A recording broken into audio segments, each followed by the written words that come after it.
ആദിപൂരിലെ ക്രൂര ബലാത്സംഗത്തിനിരയായ മെഡിക്കൽ വിദ്യാർത്ഥിനി കൊല്ലപ്പെട്ടു.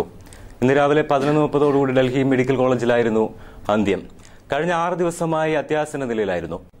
കോളേജ് വിട്ട് വീട്ടിലേക്ക് വരികയായിരുന്ന പെൺകുട്ടിയെ തട്ടിക്കൊണ്ടുപോയി ക്രൂരമായി പീഡിപ്പിച്ച് റോഡിൽ ഉപേക്ഷിക്കുകയായിരുന്നു. സംഭവത്തിന് പിന്നിലാരെന്ന് പോലീസിന് ഇതുവരെ കണ്ടെത്താനാവാത്തിൽ പ്രതിഷേധം ശക്തമാണ്. രാജ്യത്തിനകത്തും പുറത്തും ശക്തമായ പ്രതിഷേധം ഉയർന്ന സാഹചര്യത്തിൽ അന്വേഷണം ശക്തമാക്കാനാണ് തീരുമാനമെന്ന് ഔദ്യോഗിക വൃത്തങ്ങൾ അറിയിച്ചു. ഡൽഹിയിൽ നിന്നും പ്രതിനിധി സുനിൽ ശ്രീനിവാസൻ ചേരുന്നു. സുനിൽ, അത്യാസന്ന നിലയിലായ പെൺകുട്ടി കൊല്ലപ്പെട്ടിരിക്കുന്നു. പോലീസിനോ ഗവൺമെന്റിനോ യാതൊരു തുമ്പും ഇതുവരെ കണ്ടെത്താനായിട്ടില്ല. രാജ്യത്തിനകത്തും പുറത്തും പ്രതിഷേധങ്ങൾ ശക്തമാണ്.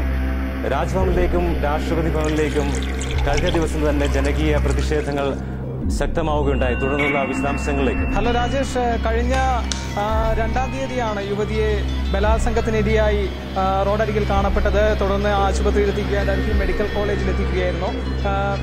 തുടർന്ന് 6 ദിവസങ്ങൾക്ക് ശേഷമാണ് യുവതി ഇപ്പോൾ മരണപ്പെട്ടിരിക്കുന്നത്. ഇതിനെതിരെ പ്രതികളെ പറ്റിയോ അല്ലെങ്കിൽ യാതൊരു തുമ്പും ഇതുവരെ പോലീസിന് ലഭിച്ചിട്ടില്ല എന്നുള്ളതാണ് ഇതിലെ വേറൊരു വാസ്തവം. രാജേഷ്, വിശദാംശങ്ങൾ നൽകിയത് സുനിൽ ശ്രീനിവാസനാണ്.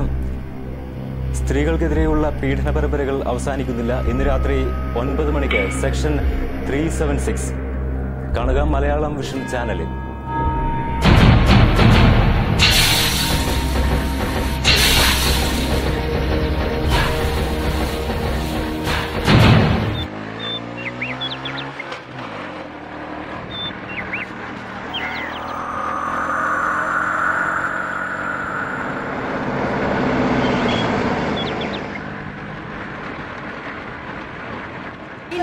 जिंदाबाद, इनकुलाब जिंदाबाद, केरला महिला एसोसिएशन जिंदाबाद, केरला महिला एसोसिएशन जिंदाबाद, केरला महिला एसोसिएशन जिंदाबाद, केरला महिला एसोसिएशन जिंदाबाद. പ്രതിഷേധിക്കുക നാട്ടാരെ, ഡൽഹി മെഡിക്കൽ വിദ്യാർത്ഥിനിയെ പീഡിപ്പിച്ച് കൊലപ്പെടുത്തിയ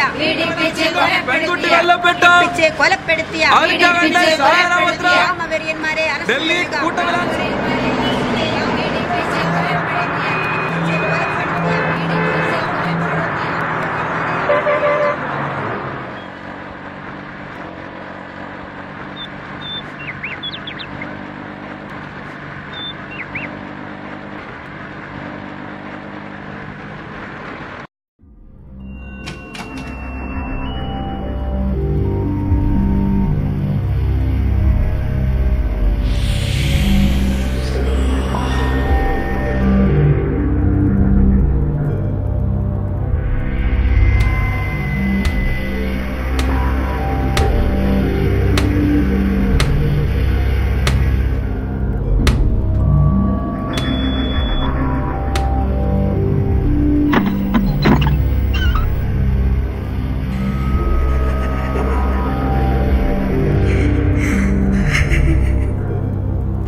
ഇന്ന് രാവിലെയോടുകൂടി പെൺകുട്ടി മരണപ്പെട്ടിരിക്കുന്നു. സ്ത്രീ സുരക്ഷ ഉറപ്പുവരുത്താൻ വേണ്ടി നമുക്ക് കാര്യമായ നിയമങ്ങൾ ഉണ്ടെങ്കിലും അത്തരം നിയമങ്ങളൊന്നും തന്നെ നടപ്പിലാക്കാൻ നിയമനിർവാഹക സമിതിക്ക് സാധിക്കുന്നില്ല എന്ന് തന്നെയാണ് ഇത്തരം സംഭവങ്ങൾ നമുക്ക് മുൻപിൽ വെളിപ്പെടുത്തുന്ന കാര്യങ്ങൾ. ഇത്തരമൊരു സാഹചര്യത്തിൽ കേരള മഹിളാ അസോസിയേഷൻ സംസ്ഥാന സെക്രട്ടറി മീരാദാസ്, സ്ത്രീകളുടെ അന്തസ്സും അഭിമാനവും ഉയർത്തിപ്പിടിക്കുക എന്നതാണ് ഭരണഘടനയുടെ അടിസ്ഥാന തത്വം.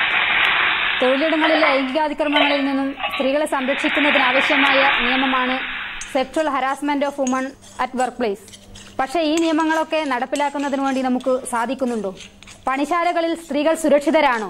വിദ്യാലയങ്ങളിൽ പെൺകുട്ടികളുടെ അവസ്ഥ എന്താണ്? ബസ്സിലും തീവണ്ടികളിലും സ്ത്രീകൾക്ക് യാത്ര നിഷേധിക്കുന്ന ഒരു സാഹചര്യത്തിലേക്ക് നമ്മുടെ നാട് എത്തിയില്ലേ? സാംസ്കാരിക പ്രബുദ്ധമാണ് നമ്മുടെ കേരളം.